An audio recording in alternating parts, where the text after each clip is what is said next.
USA Ultimate's Club Nationals 2018 culminates with a men's championship game on a historic weekend in San Diego, the 50th celebration of the sport. We've created plenty of history as well, and now we've got PoNY and Revolver. San Francisco, the program, going for their 6th title. PoNY going for their 1st, but surely there's tons of history in New York Ultimate. Universe Point Thrillers yesterday. Let's hope we get another one today. We're still catching our breath after the women's final. Hi again, everybody. Evan Lepler, Ian Toner, Megan Tormey down on the field. Well, San Francisco Fury just won their 11th title in 20 years. San Francisco Revolver trying to make it 6 titles in 9 years. But it was PoNY that got the better of Revolver the last time these two teams met. That's right. Coach Brian Jones and Ben Van Hoevelen came up with a blueprint to show that the Revolver offense is not invincible. And we also saw some chinks in their armor against Ring in the semifinal yesterday. We'll be interested to see what changes Martin Cochran and company are going to make heading into this final. Yeah, it's going to be fascinating. Let's start with New York PoNY. They haven't played, I think what the coaches would say is their best ultimate throughout nationals, but they've been good enough. Fought back against Machine in quarters. Fought past Sockeye in a physical semifinal. They're seeking a triple crown. They won U.S. Open and Pro Flight. Plenty of additions to talk about on this team, but none more so than Jimmy Mickle. Won a title with Johnny Bravo 4 years ago. He does everything. That's right. He's an international champion, a domestic champion at every level. He's going to be the focal point of the offense.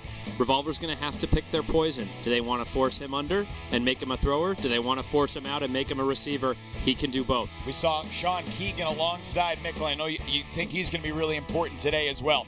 For Revolver, this team has developed one superstar after another. They've won 5 titles since 2010 nationally, plenty of world championships as well. And Grant Lindsley has been almost invincible as a cutter. How can PoNY match up with him? I think they're just going to have to try different looks and make him uncomfortable. Not let him settle into a rhythm against any one particular defender or one particular defensive style. Change the matchup. Change the play call defensively. That's going to be the key to slowing him and getting him out of rhythm. Lindsley to Higgins on Universe to beat Ring yesterday. Revolver. Can PoNY be San Francisco's kryptonite?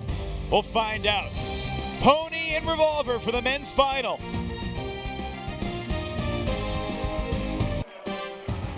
The 2018 USA Ultimate National Championships are presented by VC Ultimate, providing Ultimate's best custom team uniforms and apparel since 1998.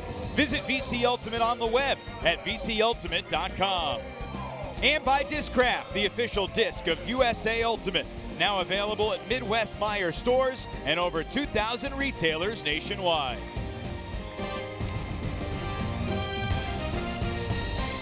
PoNY's starting lineup on offense: Little, Marsh, Mickle. Kocher has been tremendous. Yacht, a great downfield threat with Keegan and Garvey stabilizing handlers.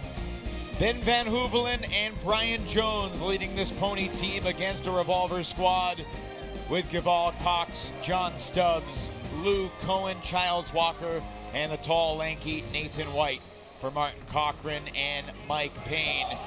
You think about Revolver through the years, and you can't help but think about Bo Kittredge, and bizarrely, he's not in a Revolver uniform today.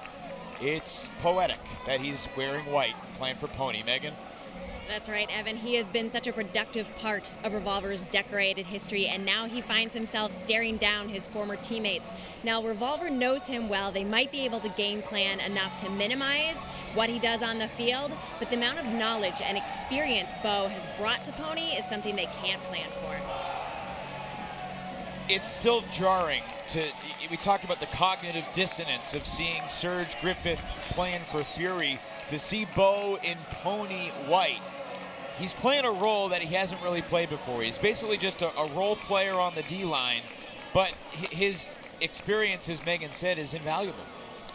That's right. He knows what the pressure of this situation feels like.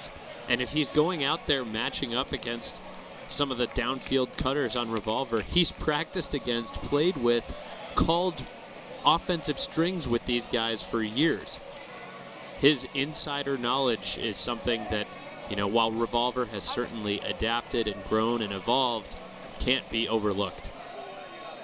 Wonder how much chirping there will be on the sidelines, both during and in between points.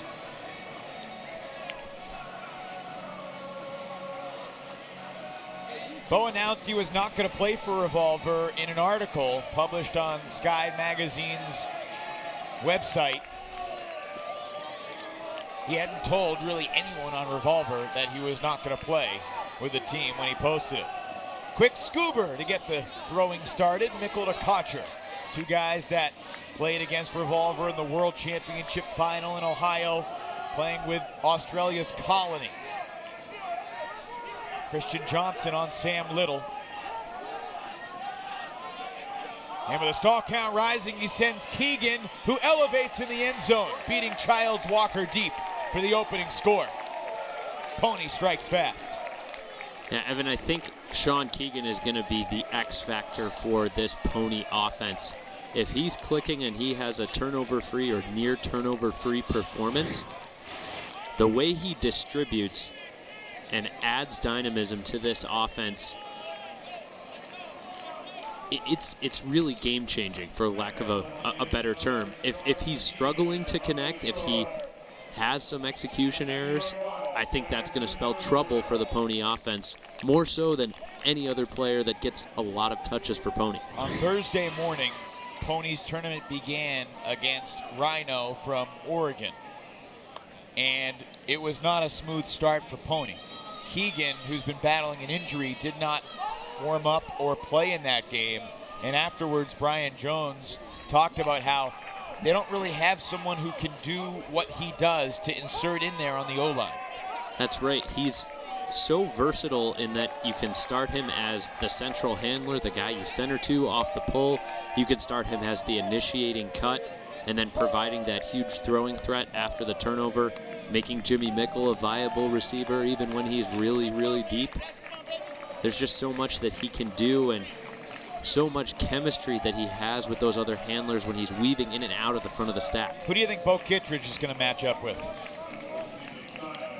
I'm going to guess he's going to take an Antoine Davis or a Simon Higgins, but I'm trying to look at exactly where he is. He's going to pick up Simon, bottom of your screen. Look at that. Hi, it's been great knowing you. Now I want you to lose. Yeah, you're going down. And Ashlyn Joy to Grant Lindsley. Lindsley picked up by Conrad Schlor. It's Milo Snyder on Joy.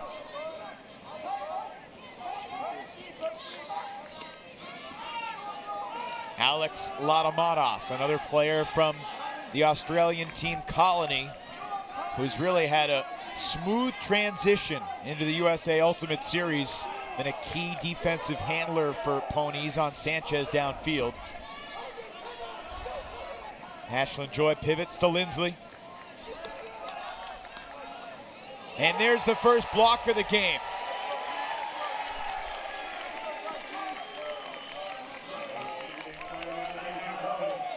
Former Chicago Machine contributor Joshua Steven Stein comes up with the block.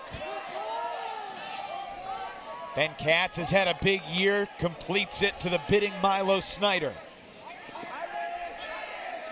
And yesterday we saw Revolver get off to a slow start against Ring. There's Kittredge laying out to save possession. Dross definitely thought Snyder was going to be giving and going there. Oh, and there's Bo Kittredge. He threw it low. Was it too low? Conrad Schlor, a heroic bid if he kept it up. This was really close.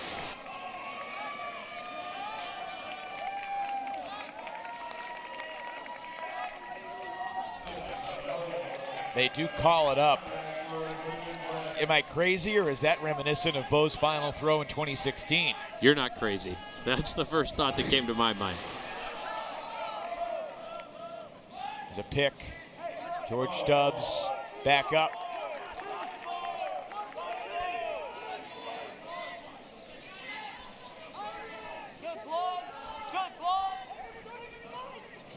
Dengler, Kwon, Carey, and Monforti.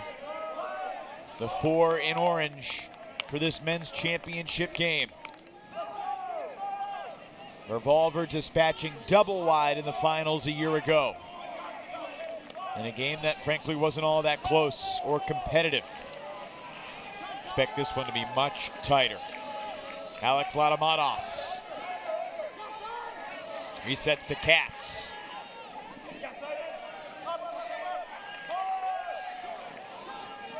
Katz, fair to call him the Keegan on PoNY's D-line? Kind of that X-Factor guy? Yeah, he's the anchor. He's the one they trust to pick up the disc after the turnover. We saw a lot of Matas doing a lot of that earlier in the season, but as the postseason has gone on, it looks like the coaching staff has really made it clear that Katz is the guy they want picking up after the turnover. Katz swings it, Kittredge. Floats it forward. Joy overplayed the dump. And then Katz to the end zone for the PoNY break. Joshua Stevens Stein. Bookends. 2-0. And this is a game that's an energy battle and a mental battle as much as it's a physical battle. And PoNY's got to be careful to stay even keel and not just let out all of its energy here on this first break. You can see everyone's excited, understandably so. Plenty of teams have broken Revolver early on. We saw them survive a series of breaks against Ring yesterday in the semifinal and come back. I think the key is just take advantage of the opportunities when they come. Ring was up 5-2, but they should have been up 6-2. J.D. Hastings had the disc on the goal line. They couldn't capitalize. All of a sudden, 6-2 becomes 5-3, and it's a totally different game. You're absolutely right.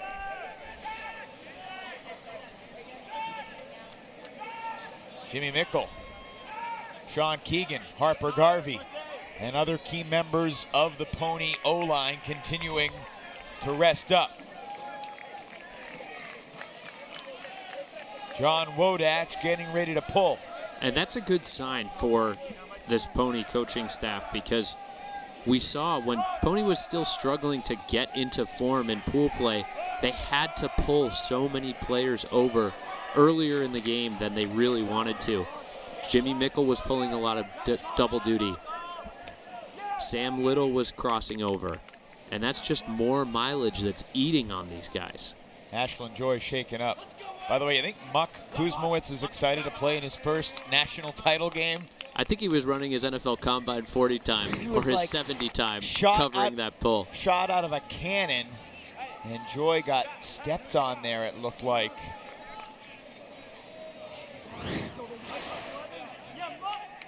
That looked like incidental contact from Padgett.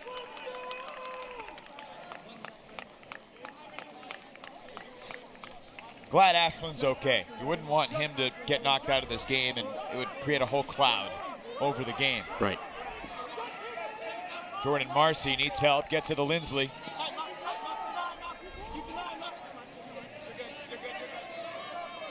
Brian Jones told Ultiworld's Pat Stegemeller after the semifinal win over Sockeye yesterday that he's been thinking about ways to beat Revolver and to stop their offense for 5 years now. 5 years of thinking, contemplating, strategizing. All comes down to this game to 15.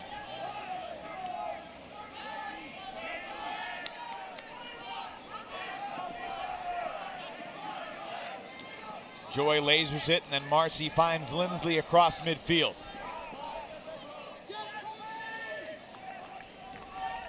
Is it going to come back?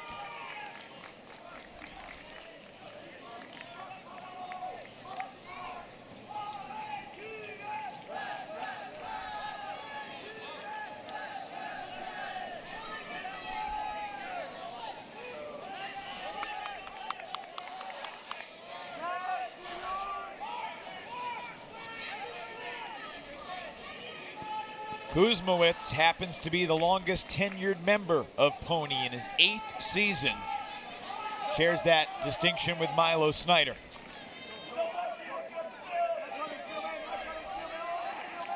Eli Friedman to Antoine Davis. Wodach has that challenge on this point. Up the line, low throw, incomplete. Marcy had a chance, but he couldn't haul it in. Revolver's second turn. It looked like he thought he was going to be able to clap catch it, but it might have gone off his knee as he was sliding. Padgett picks up. And he throws it into the ground. I'm not so sure Ashland Joy didn't get his hand on that one as Padgett pivoted for the backhand.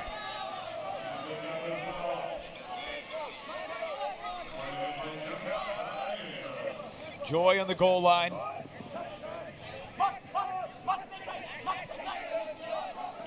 And finally, Eli Friedman shakes free of Ben Spielman.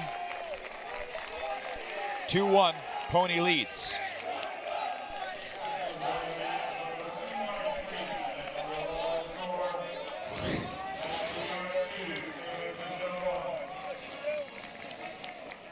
Yeah. You're right. Yeah, it looked like Padgett knew he was setting up that backhand, but that's another part of Ashland Joy's game that's really underrated as he plays great defense after the turnover. And, you know, he's not your small cricket-sized offensive handler. He's a decently sized, lanky-armed thrower, so he's able to establish those big marks after the turnover.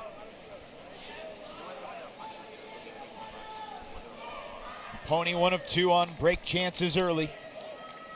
Friedman in his second year with Revolver. Ashland Joy in year number 9.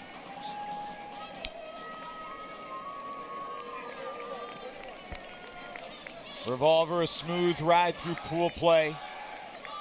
Truck Stop played well in the quarterfinals, but not well enough. Revolver played what Truck Stop coach Darryl Stanley says was their A game. Martin Cochran said he thought they could play better.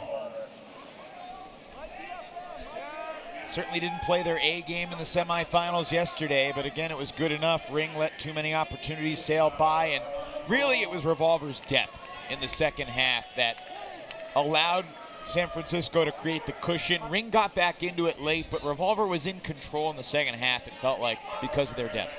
Right.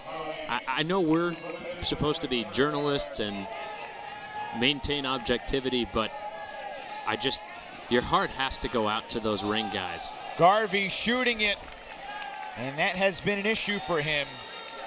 He has unbelievable throws. Brian Jones compares him to Ashland Joy from a talent standpoint, but the decision-making is where the disparity is between the two star handlers. No chance for Mickle there. Mark Lynn to Michael Spear. Inside break, Sawyer Thompson had a big game in the second half yesterday. Couple blocks, one big assist. Travel was called way back on Lynn's throw. Imagine what yesterday felt like for Lynn. He was cut from Ring a year ago. That's the ultimate vindication, huh?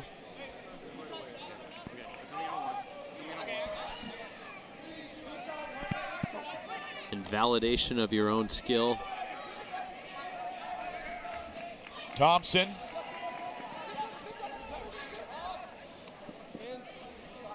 Veteran Russell Wynn. Up the line, Cassidy Rasmussen. And he threw into a poach. Well timed by Jack Marsh. But there may have been a foul.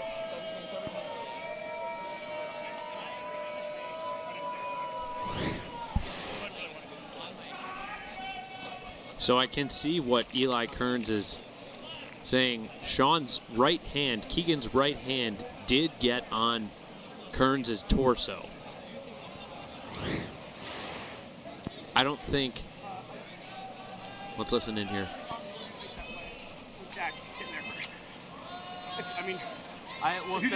Would you guys like to send it back or go to the Observer? That's what I'm asking. I'd like to do the observer. Okay, the observer relieves. No foul on the play. Was incidental contact. We'll restart on a check. We'll restart with a check. Please. I'm not sure of Hank Carey's vantage point. We have the benefit of the replay and multiple camera angles, and it's pretty clear that Keegan's right hand did go across Kearns' waist, maybe holding him up for half a step. That was more than incidental. But I do agree with Keegan's argument that with Marsh peeling off the back for that poach, there's no way Kearns was going to get there first to make the play. So if he had said no foul, but didn't say the words it was incidental contact, you'd be okay with him overruling the foul call? Correct.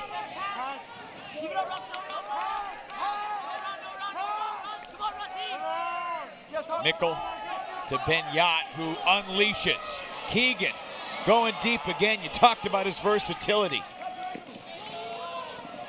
And to the end zone, Kocher wide open. Goodness, that deep shot from Yacht to Keegan reminds me of the 2014 national final that I was playing in with Johnny Bravo against Boston Ironside. This was much later in the game. But Kurt Gibson was stuck swinging the disc back and forth in Bravo's own end zone. We were feeling the pressure from the Ironside defense, and he just unleashed a laser to Keegan, who snuck deep and got the team out of a jam. Nearly identical throws. Kearns was close, but he couldn't get there, and at this point, Kocher all alone. Chris Kocher, always energized, intense, but has a fun time on the field, and I'm not sure there's anything he can't do on the field for PoNY. Yeah, I'm sure Coach Ben Van Hoevelen and Brian Jones, who are co-coaches, and I think Ben's a little more focused on the offense, Brian's a little more focused on the defense and that side of the game planning. I'm sure they'd love to get a larger share of Kocher's playing time every single game. He does start more frequently on their offense.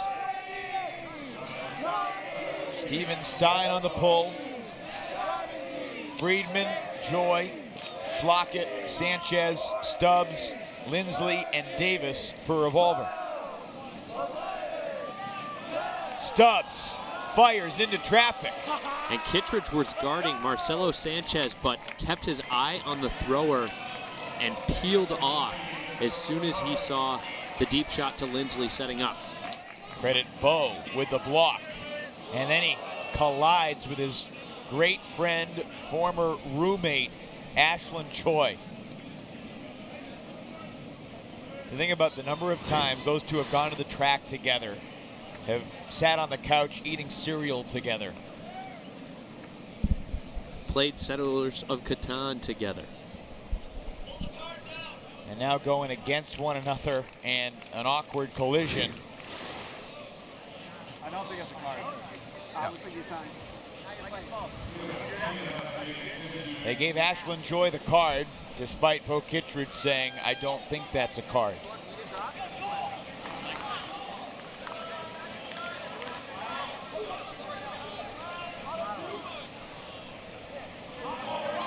Do you agree with Bo? Ian just nodded. I want to see it again. After the play, we can take a look. Katz and Kittredge.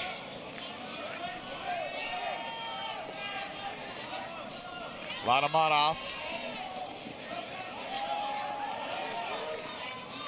Snyder. Guys like Conrad Schlor, Milo Snyder, Ben Spielman, Joshua Steven Stein have just been tremendous role players on this run for PoNY. Take another look at this collision. PMF worthy on Ashlyn Joy's part?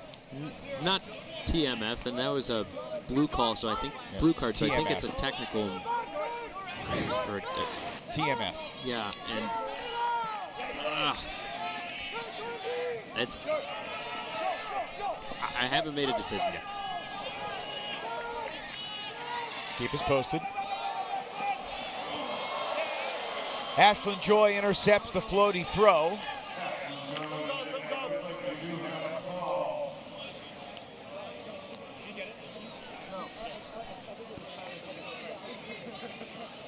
Steven Stein rescinds the call. Ooh, I mean, Davis clobbered Steven Stein, but I think Josh is now acknowledging that he wasn't going to make a play on the disc anyway. Because if Davis doesn't touch the disc soaring over, you could argue that that is worthy of a team misconduct foul for Davis soaring into Steven Stein's head, more so than what Ashley Joy did. Yeah, Davis has a responsibility when he goes up to know that he can make the play in a manner that's not forcing a dangerous play and doesn't go through any other player. That's bizarre enforcement of the blue cards on this point. Friedman to Davis. Drost with the active mark. Joy.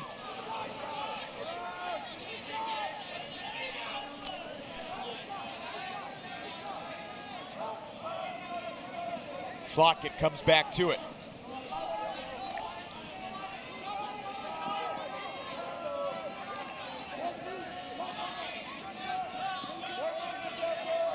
There have been times through the years when Revolver's offense has looked so smooth, so fluid. Against Ring and against PoNY, we've seen them have to really work. Even with great players like Stubbs and Lindsley and Joy and Schlockett.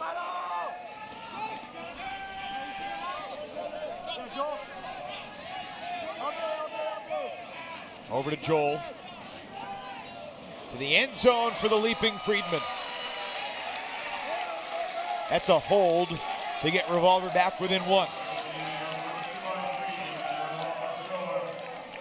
I just have this thought in the back of my mind, you know, how many more times is the Revolver offense going to give the PoNY D-line a chance with the disc?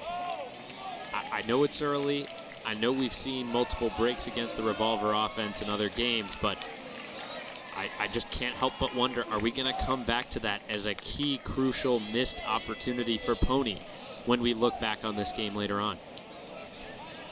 PoNY 1 of 3 on break chances so far. Remember, 2 years ago in the finals, Ironside had no break chances in the first half. Revolver was perfect at the half. Had a turnover early in the second half to lose their perfect game.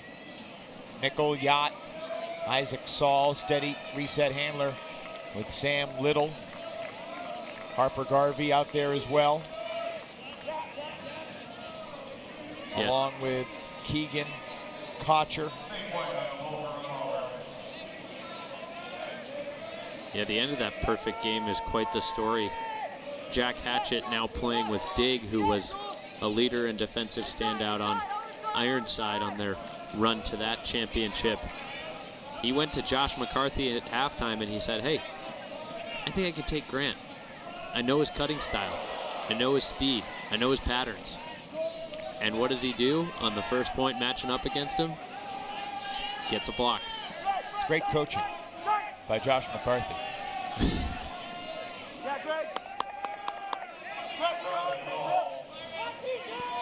Yeah, Ironside no more. The guys that were so pivotal on that team 2 years ago now spread out across the men's division, really both divisions. Kurt Gibson playing for Machine. Jake Clark had a big game. He was playing with Dig. Dave Ferraro had a big game guarding Bo. He was playing with Snake Country. Peter Pryo with Snake Country as well. Keegan through the traffic, and it works.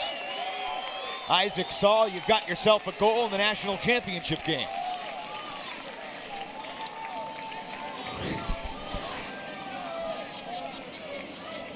We get another look here. That's just another day at the office for Chris Kocher. Adjusting mid-sprint to save possession.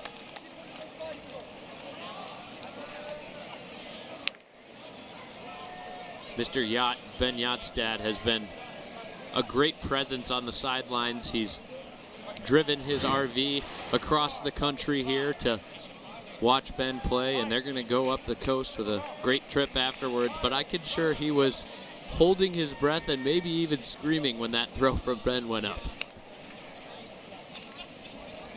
Keegan involved in 3 of the 4 scores thus far for PoNY. Pride of New York.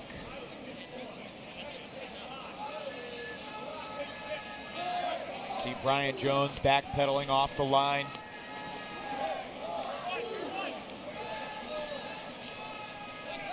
Defensive mastermind of this PoNY strategy.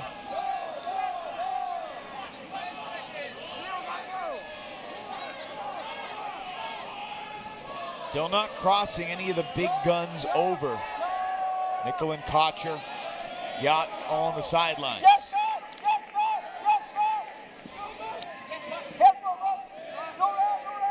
Lindsley gets open. Tom Doy. More yards for Marcelo Sanchez. Simon Higgins, bumped by Norton. Joy breaks the mark. You'd say try to get the mark on there and don't allow that around, but against Ashland Joy, there's only so much you can do. That's right. Marcy, fortunate on the second effort, maintains possession. Stubbs throws it away. Lindsley saw the poach. Laurent Lasseau comes up with a block on the goal line. Yeah, and it's great to see him contributing this weekend. He had suffered a concussion earlier in the season that sidelined him for many of PoNY's other tournament victories. Now he's back out there as a part of this D-line. Ian, Revolver's O-line has not had a clean, turnover-free O-point yet. The 7th point of the game.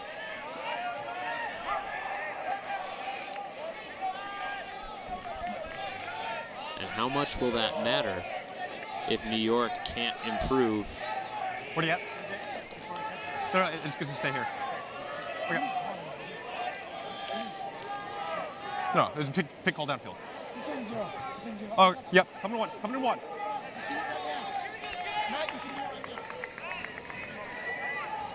To continue that thought, how much will it matter if PoNY's D-line efficiency can't improve? I mean, yeah, we're good. Time out. Matt Hennessy, a captain of this team, calls for timeout. And Ben Van Hovelen will bring this PoNY D-line together as they try to figure out a way to march the rest of the way down the field. During the 2018 season, Denver Johnny Bravo got off to a good start at their home tournament, Colorado Cup. Rhino, winner of the Select Flight Invite in Salt Lake City. PoNY at the U.S. Open and Pro Championships, 2/3 of the way to the Triple Crown. PoNY got past Seattle Sockeye in a viciously contested semifinal yesterday.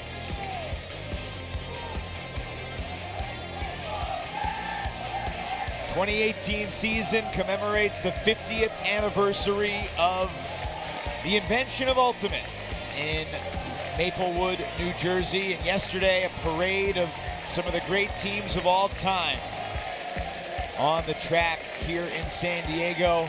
Every team has a little different character, from Glassboro to Santa Barbara to Michigan State to Kansas to the great teams from the Bay Area, Tsunami, Jam, New York. It's been fun to see some of the greats of all time here, and I think they all kind of say that the athleticism now can't compare to what was going on then.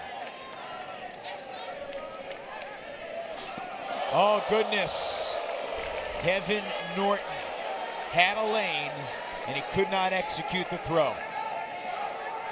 That's now 1 for 5 on break chances for PoNY.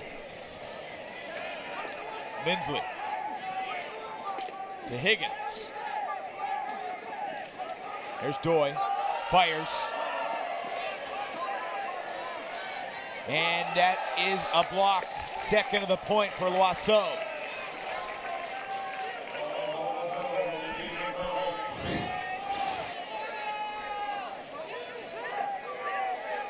And that's just missed execution there on Norton's part. Not sure about that decision from Doy on the throw. The execution wasn't there either, but it's not like Sanchez was that open. There's not a Huck revolver needed at that point. And I wonder if any wind conditions had anything to do with making that throw hang a little more than Doy expected it would. Go down to Megan after the point. Loiseau. Aaron throw. Let's check in with Megan down on the field. What are the conditions like at the moment?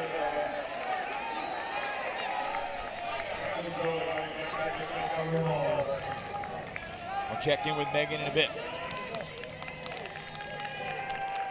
Another timeout called by Revolver. Second timeout of the point after we've seen 4 turnovers on the point.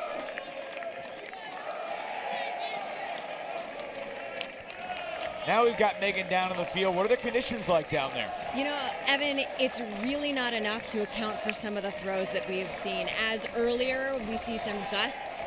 So wind is present. It's inconsistent, but it's not bothersome enough to be affecting throwers of this caliber. This is definitely decision-based errors.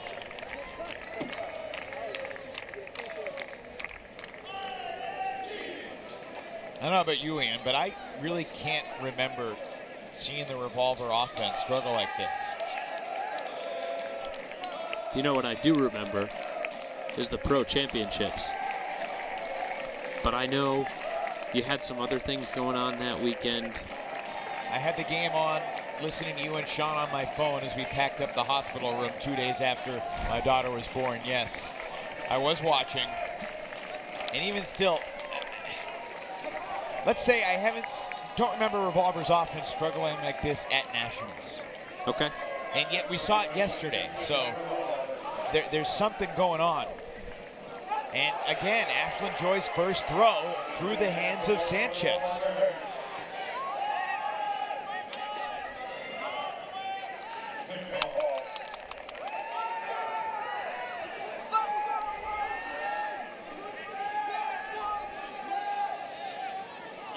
Hennessy floats it into the end zone for Spielman. And there's a break, the second of the game for Pride of New York. Just like yesterday, Revolver finds itself down 5-2. PoNY now 2 for 6 on break opportunities.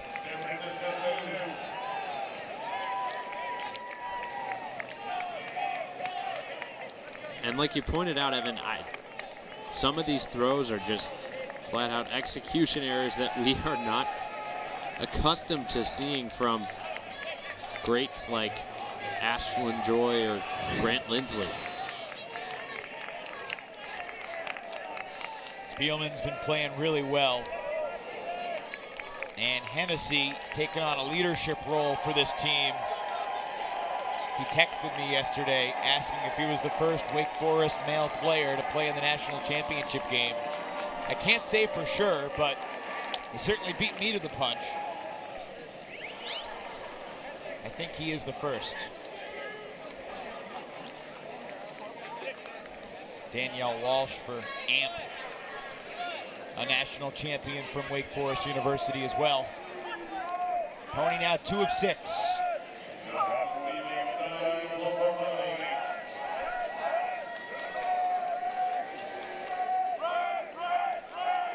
Does it surprise you? I mean, Mickle and Kocher have been resting on the sidelines. Why not put them out here on defense to try to really put the game away? Doesn't surprise me. It's not needed. It's still early. Keep them fresh for that next O point. Well, Kittredge is out there. He'll pick up Higgins after the under.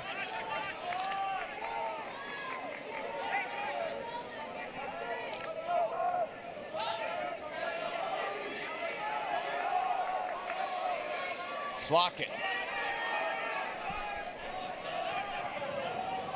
Up the line for Joy. And into the end zone for Higgins. First turnover-free hold for the Revolver offense in the game. And now Revolver's just 3 of 7 in the red zone.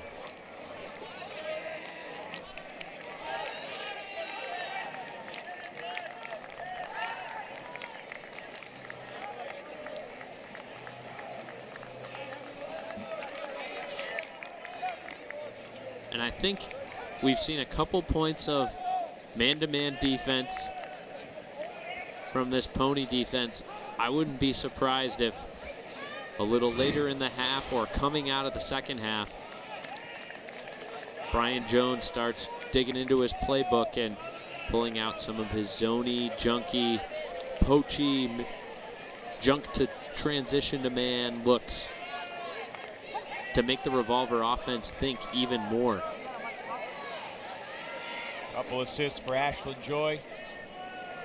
Coach Martin Cochran says he's frustratingly good at whatever he does. Continuing to play at an elite level through medical school. Applying for different residencies, which is always a tough needle to thread. He hopes to stay on the West Coast to see what happens and how that impacts his Revolver future going forward. Garvey centers to Keegan. PoNY's offense feels like they haven't been out there for a while.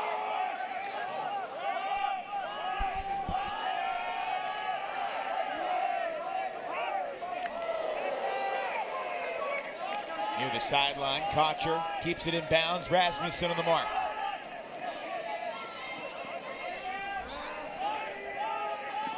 To Garvey. And downfield, we have a stoppage.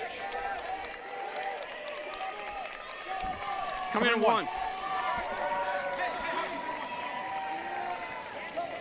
Downfield, you've got Sawyer Thompson on nickel. Justin Lim on Marsh. Garvey sending Mickle deep. Jimmy in the end zone's got it. Through the contact from Thompson.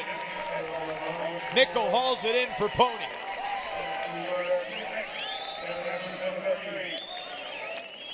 Jimmy hasn't had a lot of touches so far this game. He hasn't played a lot of points.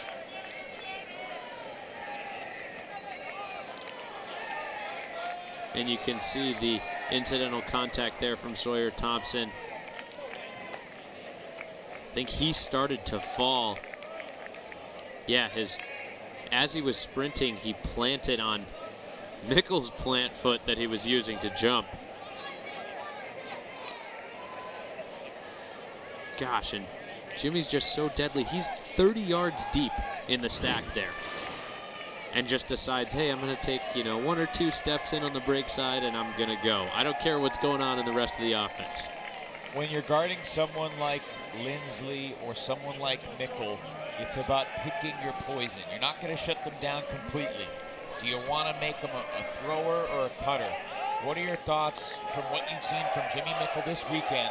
What should Revolver be trying to do to him defensively? I think you want to make Jimmy a thrower. I think when he's a receiver, he's almost always a plus matchup. I think he's obviously stretching the field a great deal with his break throws from a width perspective and his hucks from a pure length and distance perspective. But I think there have been a few hucks here and there that we've seen throughout the weekend. You can go back and look at some of the tape from the Sockeye semifinal that I'm sure Jimmy would love to have back. Lindsey's claiming a foul. Is interesting here.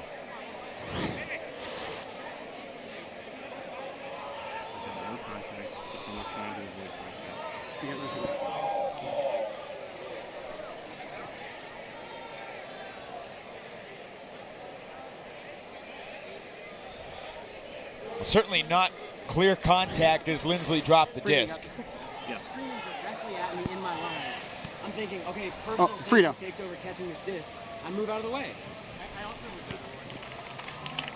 I don't have a ruling on the screaming. I would say that that is an unfair act. I mean, he avoided contact. Right, but he's not complaining about the contact. He's complaining about the screaming at him and distracting him from making a he's play. screaming in, like screaming in. Okay, it wasn't verbal? Okay. Yeah. Come on, that's dangerous. Like, I don't know where you're coming from. You could be coming from behind me. Like, I can't see you either. Well, that's your fault, then, for making a dangerous play directly in my line. Yeah. Okay. Grant, I think he actually did do what he could to avoid the contact. Okay? So, observer ruling, no foul. Okay? Yep. I've very rarely seen Grant Lindsley this upset.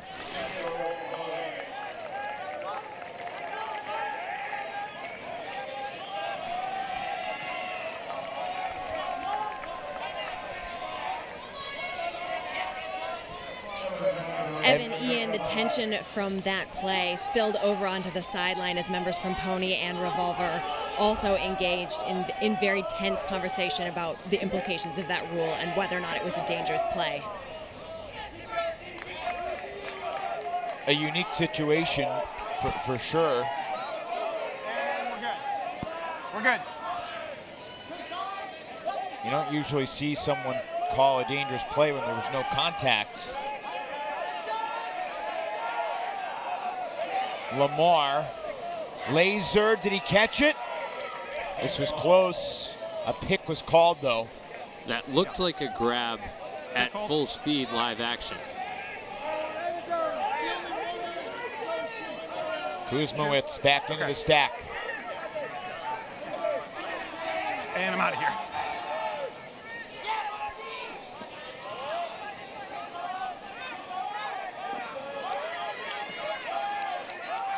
Lamar angles it. That's deflected and then caught by Spielman. What just happened? And you could tell this California home crowd is not a fan of that outcome. We may have a stall called on the throw.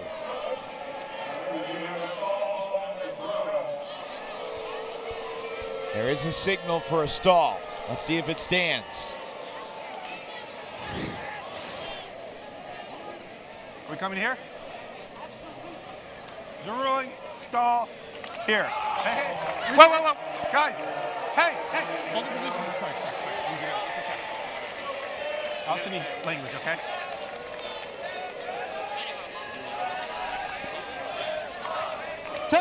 Instead of 7-3, Revolver gets it back on the goal line stall.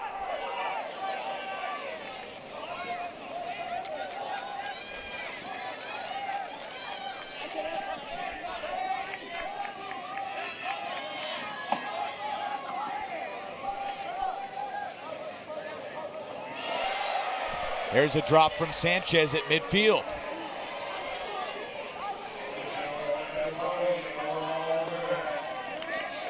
A couple times Marcelo's had his hands on the disc and has not secured possession.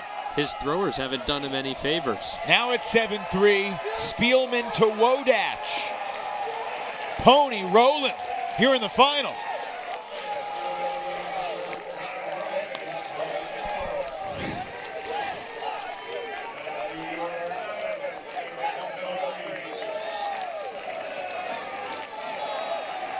Both instances that come to mind, that example on the throw from Davis and the other example earlier, the initiating throw from Joy. Sanchez is being asked to lay out at full extension, change his angle from the direction that he's running in. Yes, he's a great player. He's made that catch before, but there's responsibility for the thrower to deliver better shots.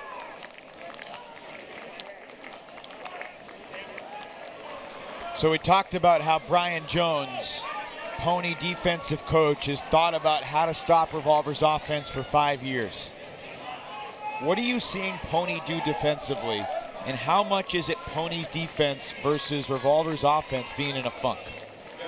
Look, I think Jones, Van Hoevelen, PoNY deserve credit for developing its defensive depth in that it has so many more defenders that can go out there and fare well in these matchups and match up against cutters that, you know, maybe Revolver didn't necessarily have, maybe PoNY didn't have matchups for in years past.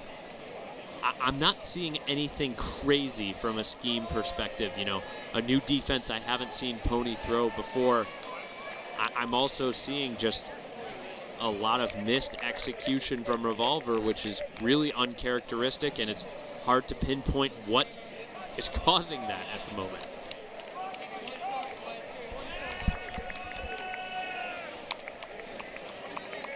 For the first time today, Jimmy Mickle's going to play defense.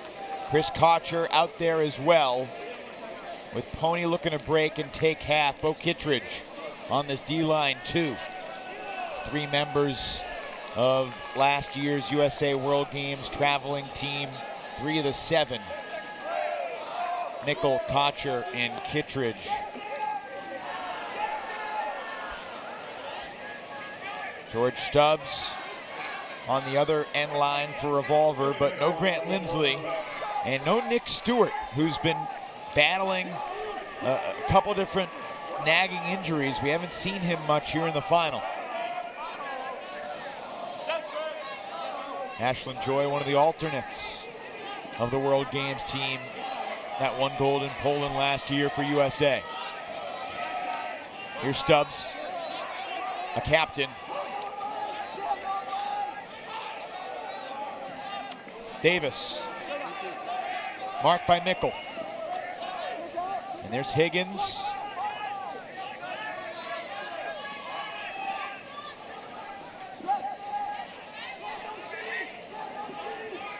Something I have noticed a lot of is these off-handler defenders guarding the resets have been more than comfortable when Revolver's 50 yards out or somewhere around midfield to sag off the reset and just clog the lane, prevent the gainer, and give up the reset.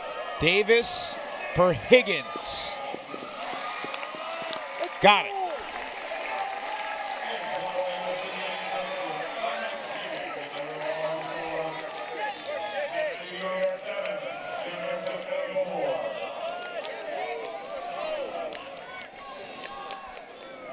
Revolver's offense calmly converts here. Well, the more Revolver can continue to swing the disc back and forth, there were a couple of lateral passes that really changed the point of attack. The more difficult it is for those poaches to recover and get into position. And we saw the deep lane open up there for Davis to find Higgins. Looks like PoNY is taking a timeout, give its squad a breather with this opportunity to take half in front of them.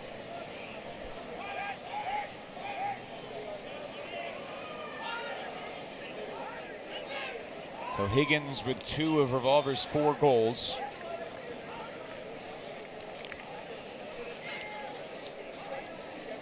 Revolver is a team that really rallies around its defense. They've got multiple lines of defenders to throw at you. Who is going to make a play on this D-line?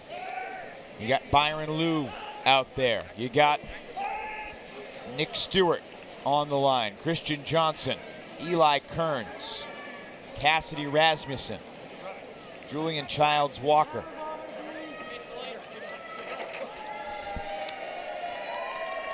And John Stubbs. The other end, Garvey, Mickle, Kocher, Yacht with his gray duck cap. And there's Keegan. Know the origin of that Keegan headband? I don't know the origin of that one. It's a look.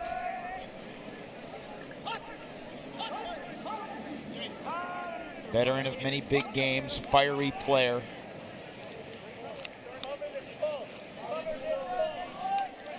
Sam Little out there as well, along with William Dean.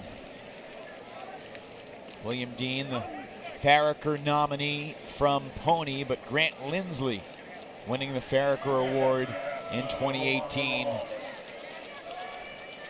For the first time, Peter Farraker's family members at Nationals to present the Farraker to Lindsley last night. Oh goodness, that's an unfortunate collision. Keegan and Kearns. Yeah, if that's not a card, I don't know what is.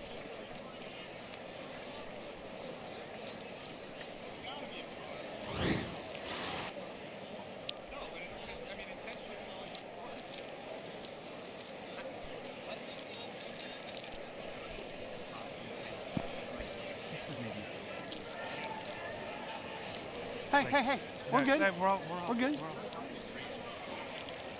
What was that?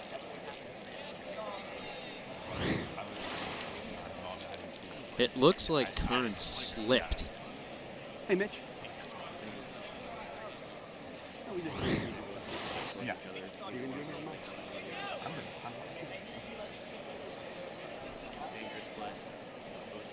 Did he sub out? He might have slipped at the last second, but he's still got a responsibility to not run Right, yeah, we're looking for him. into the path. Oh, his headband came off. He stepped to the side. Like, He's out? I had no idea he was going to go left. Mike Keegan's out at this point? You're coming in really hot on that. Again, I thought it was a throw. He slid. Revolver, we have a substitution. You need a sub. As I was leaving my feet. Okay, well, subs are closed. I feel terrible about I know you do. I know you do. I had no idea he was going to step left. I had already committed my way to lay out. I thought the throw was going on. Yeah, I'd say if you're coming in that hot, you got to give just a little bit of space. Yeah. Whenever one team gets an injury, the other He has team his can back choose to to me. He's I know. just looking I know. to step. I know. How So is you that both on can me? basically take 2 subs because each team. Never knew, huh? Yeah. Yep. Find out. Take your time. Take your time. That looks correct. Eli. Sorry, I know you don't. I know you don't agree. He has That's a yellow card. Contact. The PoNY player moved marginally. The PoNY player moved marginally. Yeah. It's not. Yep. Everybody good with subs? Personal misconduct foul on Kearns.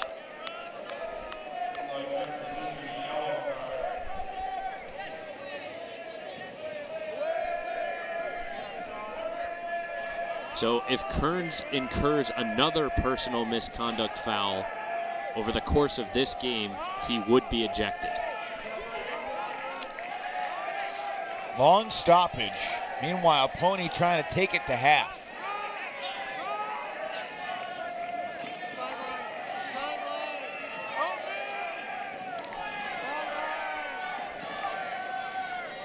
Little. Garvey frees up the near sideline. Shoots it. High. Yacht. He's there. Stewart, you can see he was trying to adjust late, but just did not have an angle. And PoNY has taken half on Revolver. 8-4. And I'd say this California-based crowd is shocked. What's shocking is that PoNY didn't even play a perfect half. They let a number of opportunities fly by.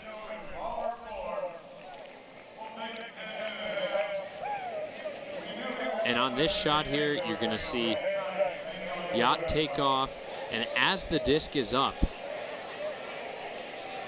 Stewart makes a decision. He's on the inside shoulder, and he decides to go to the back shoulder because he thinks he's going to have a play or he's going to be able to put his body in Yacht's path. 8-4. PoNY leads Revolver. San Francisco with work to do. Head coach Martin Cochran down on the field with Megan Tormey. Thanks, Evan and Ian. Martin, you've faced adversity before, but this certainly feels far more tense. A PMF and a TMF for your team. How are you going to address this? I think our intensity is good. Perhaps we're focusing a little bit more on that and less on the fundamentals of the game. So I think I'll probably try to calm people down a little bit, embrace the challenge that's ahead of us, try to clean it up where we're misexecuting on some of these misconduct fouls, and just see how the second half goes, basically. And then what strategic adjustments besides simply calming your team down do you think that Revolver can make to come out ahead in the second half? PoNY's doing a great job at jumping out and poaching in the lanes when it looks like we've got an open throw, and we're not being quite patient enough to pump fake those throws and look somewhere else. So we've got to take what they're giving us, which is when they do poach off, another guy's wide open. So we got a little bit better field vision on offense and not give them what they want.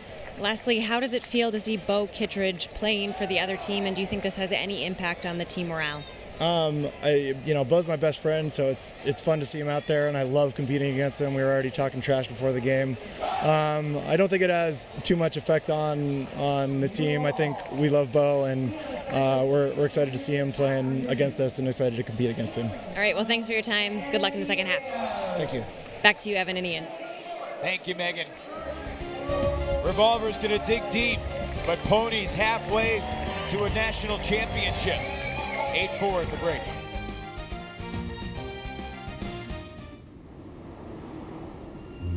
What would it look like if a competitive sport didn't mean a choice? Between beauty and brutality, style and steel. Between calling yourself out and clawing to stay in. What if there was a game that found balance? Between spirit and sport. Agony and elation. Like a disc dancing on air. We now have evolved into a team sport of a game called Ultimate. It stands by itself in that it is like no other game. Between perfect passes and devastating drops. Like the balance we so desperately needed, we had no choice but to create it ourselves.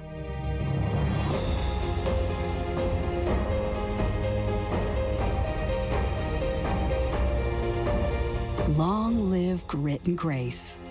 Long live Ultimate. Perhaps a shocking upset unfolding before our eyes at 2018 Club Nationals.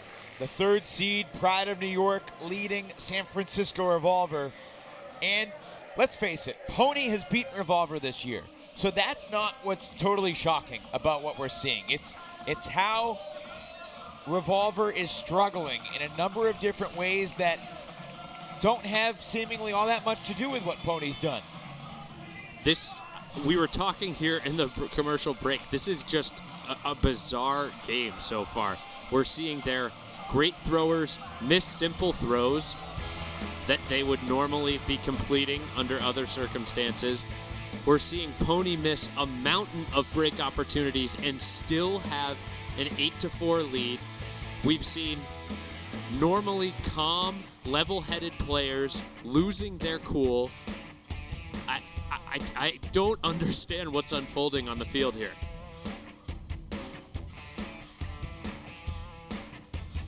The first break made it 2-0. And then PoNY broke again to go up 5-2, and then broke again to go up 7-3. That's the 6-3 goal, Garvey to Mickle. One of Garvey's couple assists in the first half.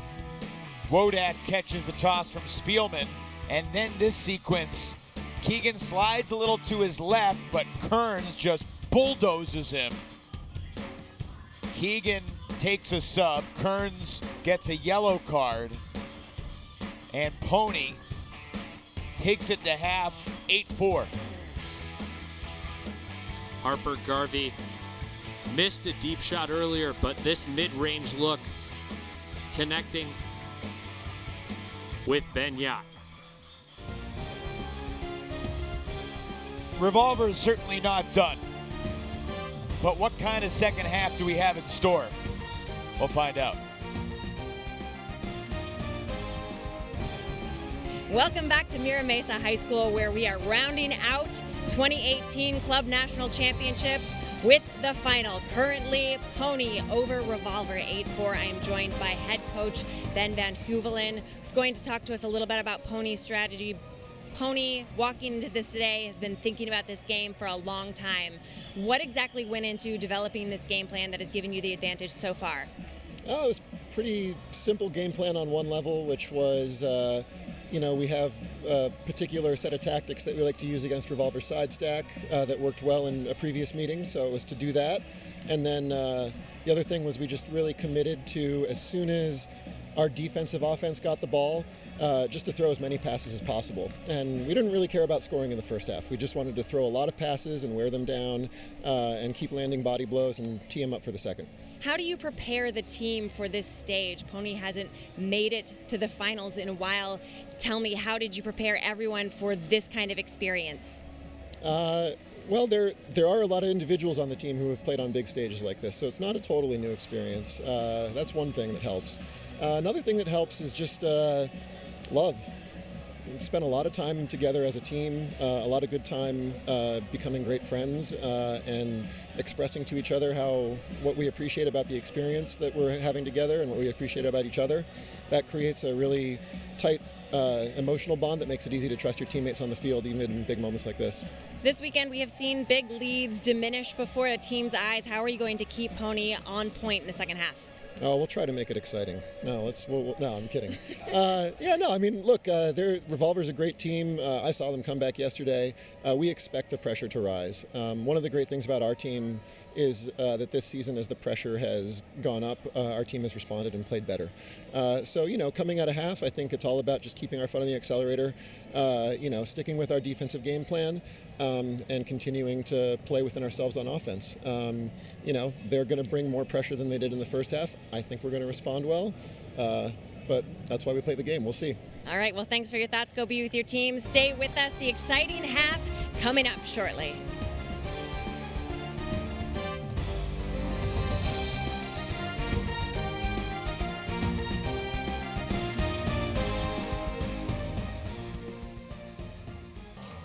Eight different goal scorers in the first half for PoNY: Keegan, Steven Stein, Kocher, Saul, Spielman, Mikkel, Wodach, and Yacht.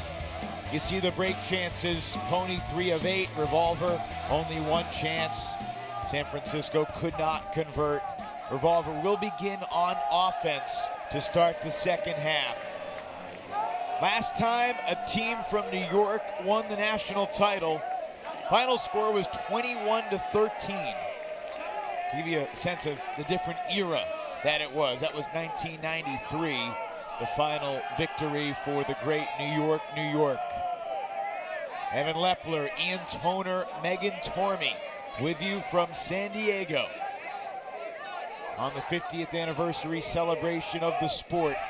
Revolver, the defining ultimate team of this era in the men's division, have their backs up against the wall.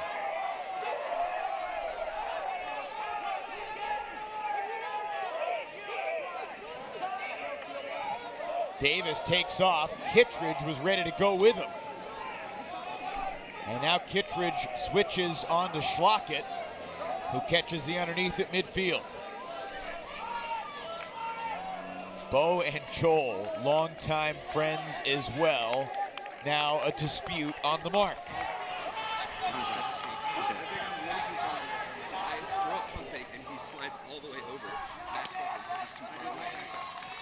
Okay, so basically now we're treating it as a foul call, right? Okay, sure. All right, so we have a contested foul call. Are you going to come to the observer or are you going to leave it as contested? I would like to go to you. Okay, observer ruling, you were moving, it was a foul, okay? This is it on one.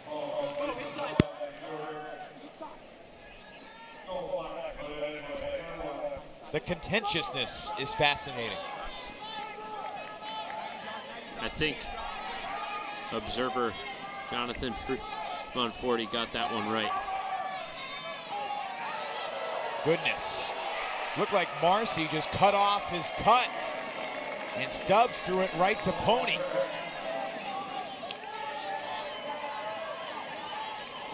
I mean, there was nothing crazy about that defensive look. I wasn't even seeing as many handler poaches, handler sags as I was on other points. That was just simple man-to-man matchups. The timing and cadence of this Revolver offense is clearly off. Reset to Lamar. Drost. Lanamanos. What a year it's been for him. Great save. Ben Katz. He has a clutch gene in the way he plays. Oh, and look at that throw. The vision and the execution. Finding Lanamanos. PoNY starts the second half with another break.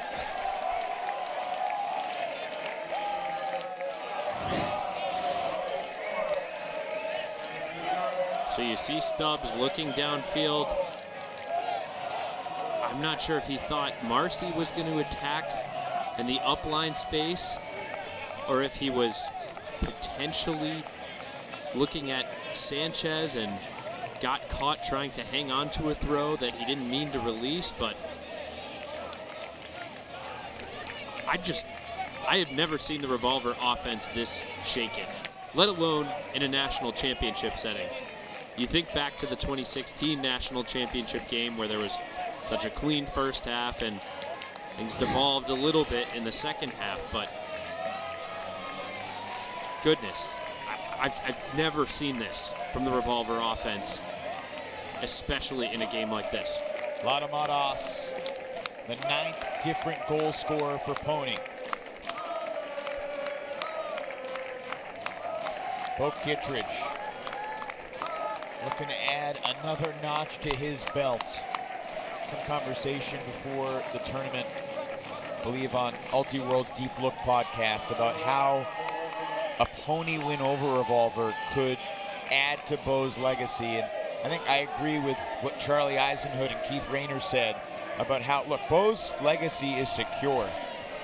He's not the linchpin to a title for PoNY, but it adds further mystique to his career. How about this throw? Inexplicable. The first throw, a hammer into double coverage. Another chance here for PoNY. And Hennessy's throw is too low.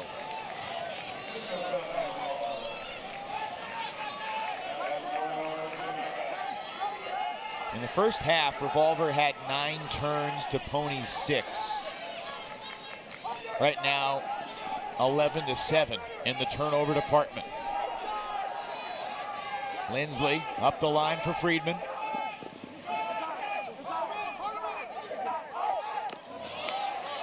There's Tom Doy. And here's the thing. As shaky as Revolver has looked, Ian Toner, are they out of the game?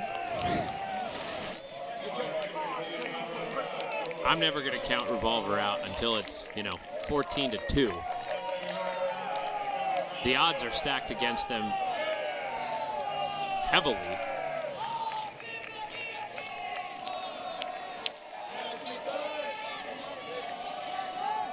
I'm trying to think of, what Revolver would need to do or PoNY would need to do to just get things back to a closer score. And I don't have the answer for fixing Revolver's offense. They're clearly just not on the same page, not comfortable, searching for an answer. Defensively, they've been able to get the disc once the entire game. Yep. They're going to need to start getting some breaks soon.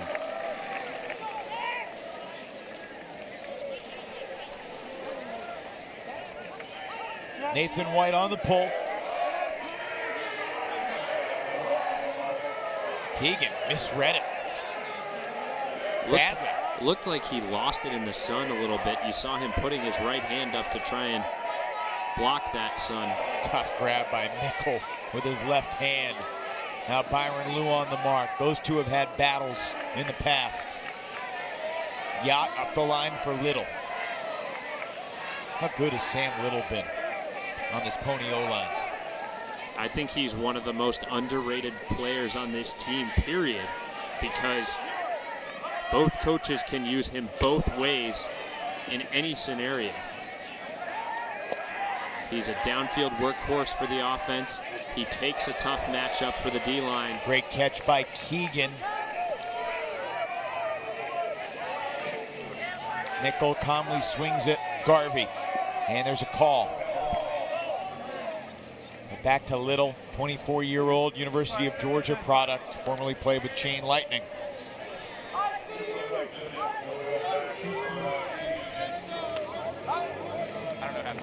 Okay.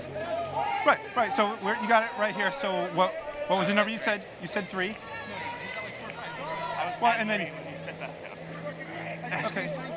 Okay. So, and you disagree. I have not gotten up and hear it. So we're gonna come installing 4.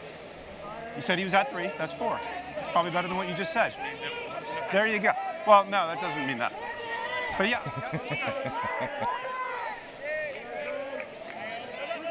Part-time observer, part-time psychologist, part-time conflict resolution mediator, Mitch Dengler. Dengler justice right there. Jack Marsh in the end zone makes it 10-5 to PoNY. Hey, Evan, guess what that was? A score to the four-side cone in the national championship game.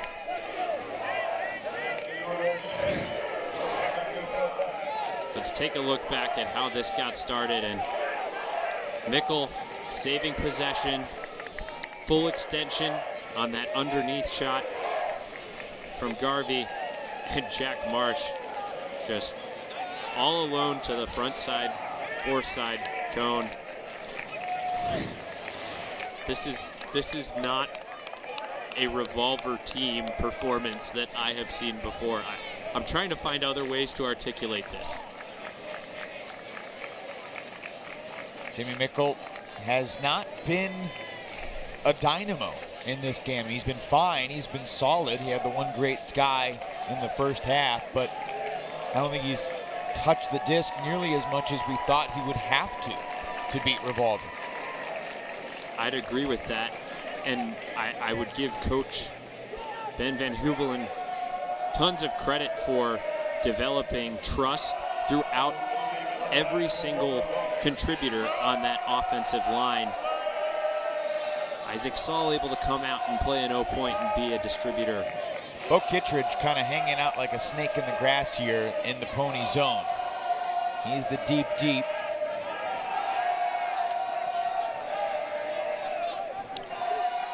Schlockett bluffs long to Joy. And now Stubbs. Lindsley coming in, Kittredge gives it to him. High throw to Higgins. Schlockett in the red zone, has Friedman in front of him, no one else. Now there goes the speedy Lindsley. And that break throw was awfully close. It came out a little wobbly. I'm not sure if the PoNY defender got a fingertip on it as that break throw went up that flick sideline. As we saw Higgins continuing to move the offense downfield. Schlockett marked by Katz. He's gonna step out for the flick, and oh goodness, Katz did get a finger on that. But just enough spin and force on that release to keep it afloat and keep going into the end zone.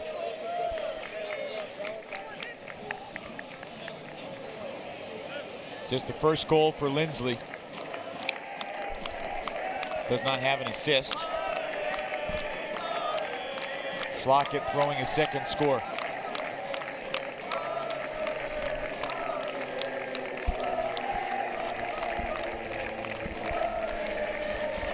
Mickle and Contra fell short in an epic World Championship game that was held indoors due to violent weather. Still a spectacle unlike anything else we've experienced. The energy in that indoor soccer field house was a different animal. So many spectators so close to the edge of the field. The roof and walls amplifying every single cheer and reaction to every swing pass and drop and pump fake. It was a privilege to be there in Ohio for that. Certainly here today as well. Yacht sending Keegan. That disc is floating. Keegan is there. Inbounds for PoNY.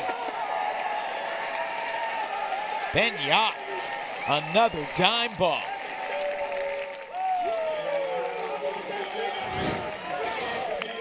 Well, we talked about it earlier on. Sean Keegan, the X factor for this offense. How versatile he can be. Once he gets out of the handler set, you can't forget about him. He's not someone who's not going to be a downfield threat. I'm not sure if Ben Yacht got away with a little bit of a walk on that release, but goodness, that's a top 10 finish from Sean Keegan if I've seen one. In my opinion, it's more the throw from Ben Yacht. Perfectly put where only Keegan could get it. Inbounds, plenty of float. Sean Keegan, the first guy on PoNY with multiple goals in the game. Scored the first goal and scored the 11th.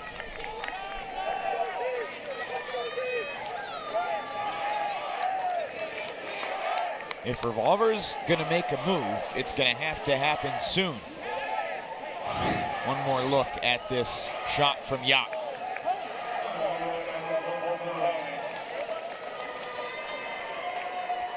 But notably, there's no Revolver defender in your screen on the replay, and that's troubling.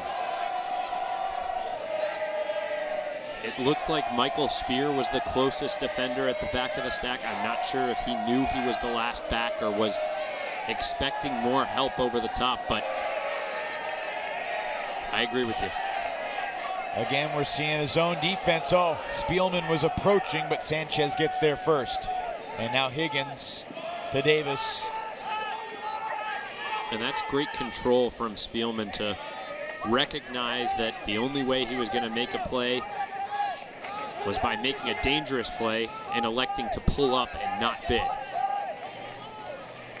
Lindsley to Joy. Once Revolver broke through the junk, it was pretty smooth sailing from there.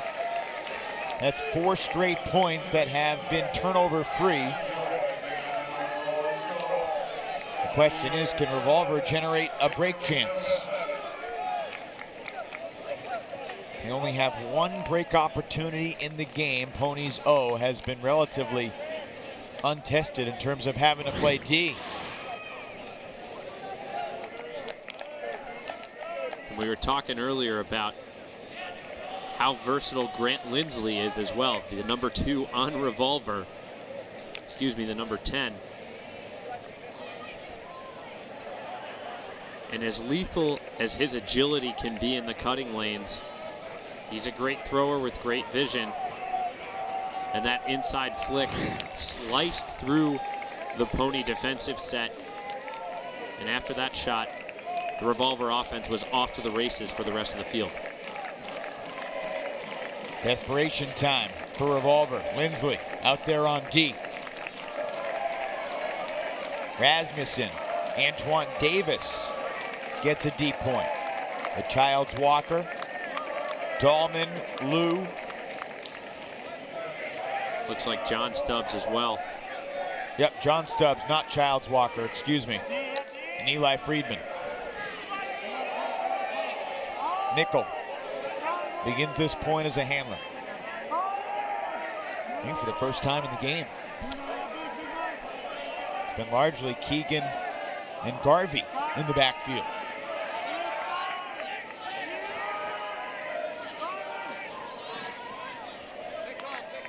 There's a pick.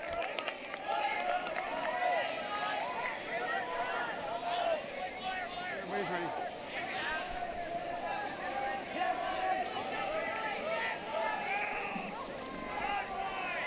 Jack Marsh. To Garvey. This is Little.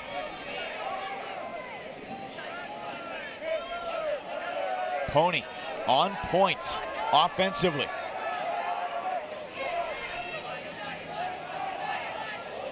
Garvey got away with a little push-off on Dahlman, slashing up the line. Feeds Yacht, looking for someone near that front cone of the end zone. Swings to Mickle. It's a physical point for both teams. PoNY persevering, and Ben Yacht has the score. Tremendous precision and patience from PoNY. Yeah, patience is exactly the word that came to mind. Garvey, Keegan, Mickle, more than comfortable settling for the reset that loses 5 yards, that maintains possession, than with taking the greedy shot into the end zone or the gainer that might be into a tight window.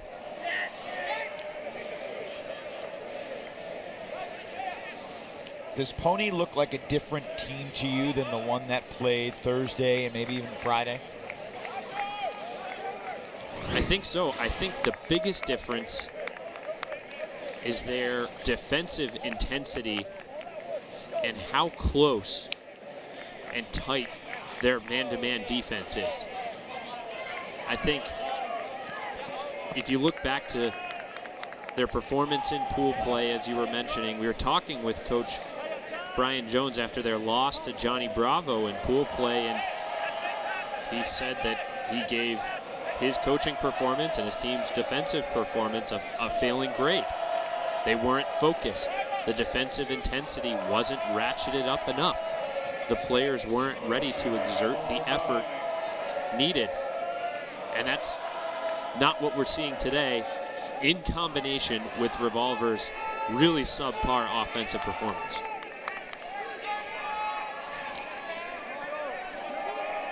Subpar offensively and subpar defensively. There's another block. Mike Drost this time. He had a huge bookend sequence against Machine in the quarters. Little breaks the mark. Some contact, but Schlor hangs on. Kittredge. And this is what we're talking about. This is why Sam Little is so valuable to this team. He's a starting O-line cutter, and he's a D-line anchor, punching in yet another break for PoNY here in the second half. Milo Snyder hauls it in to make it 13-7. And PoNY starting to taste it.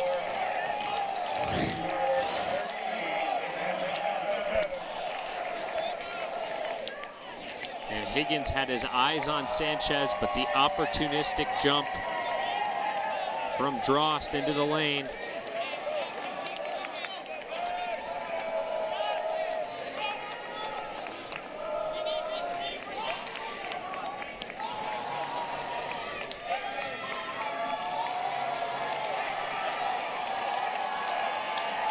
Confident strike from Little, and PoNY now 5 of 11 on break chances. They've broken Revolver 5 times. They've gotten broken none.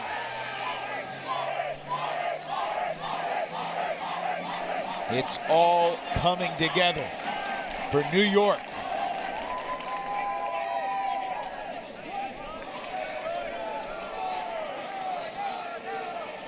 Taking a look here at this PoNY defensive line, we see Norton, Haskell, Wodach, Boisseau, Latamatos, Spielman, and Matt Lamar, who was involved in that testy exchange with Grant Lindsley in the first half. Lindsley out there for Revolver. Picked up by Dean, and goodness gracious. This is a complete disintegration of everything we've come to expect from Revolver.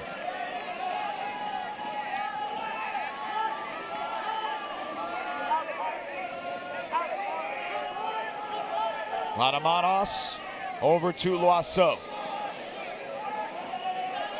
Lamar.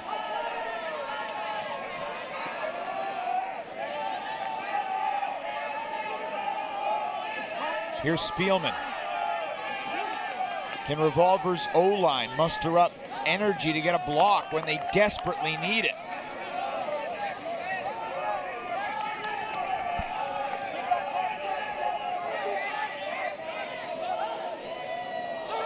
Deflected and then caught. Tyler Haskell gets his moment in the final, and it's now 14-7. Just a flabbergasting performance from San Francisco Revolver, and give PoNY all the credit in the world. They are delivering their best game on the biggest stage. And I think another thing we want to address here, PoNY obviously benefited and leveled up with the additions of Mickle and Kittredge and Lada Matos.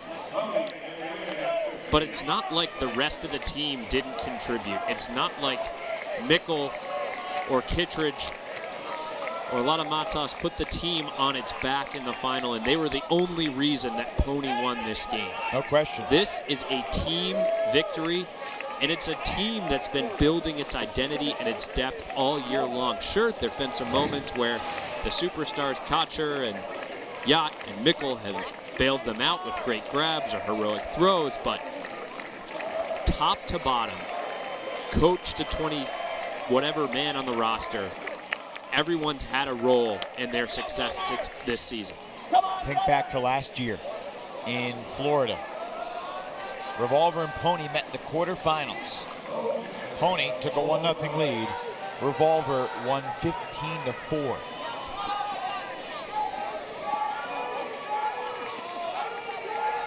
Amazing.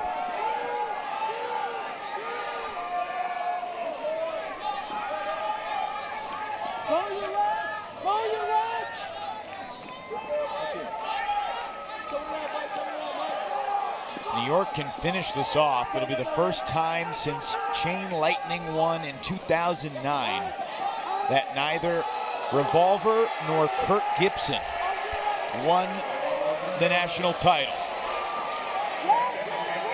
And it feels academic at this point. But New York can't finish it on that one. Conrad Schlor off his fingertips.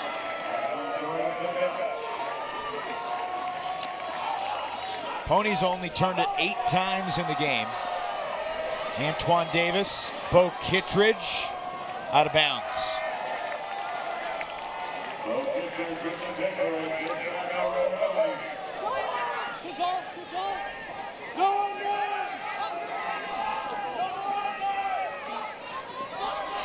Drost to Katz.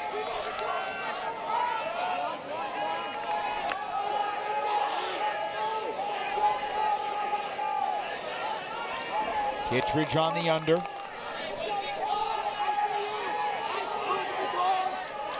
Last night we had Sarah Griffith catching the finals berth clinching goal against her former team. Wonder if we're going to have Bo Kittredge catching the championship clinching goal against his former team. Well, he's going for it. Kittredge does it. Unbelievable. Another impossible script comes to fruition. PoNY demolishes Revolver. And the face of the San Francisco franchise for years, Bo Kittredge, catches the game winner. PoNY, 15-7. National champions. Stunning stuff here in San Diego.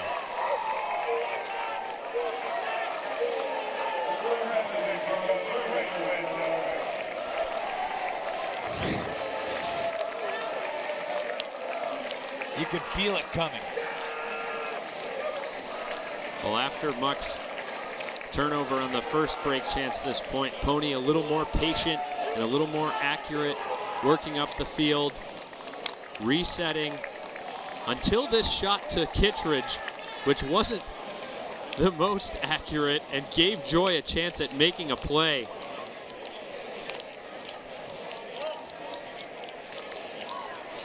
Mike Drost to Bo Kittredge for the game winner over Ashlyn Joy.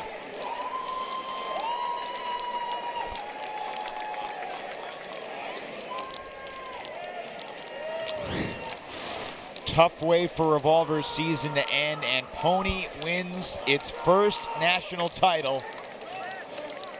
A lot of hugs and high fives for Bo. An emotional game to finish the 2018 season. Pride of New York, our national champions here in San Diego.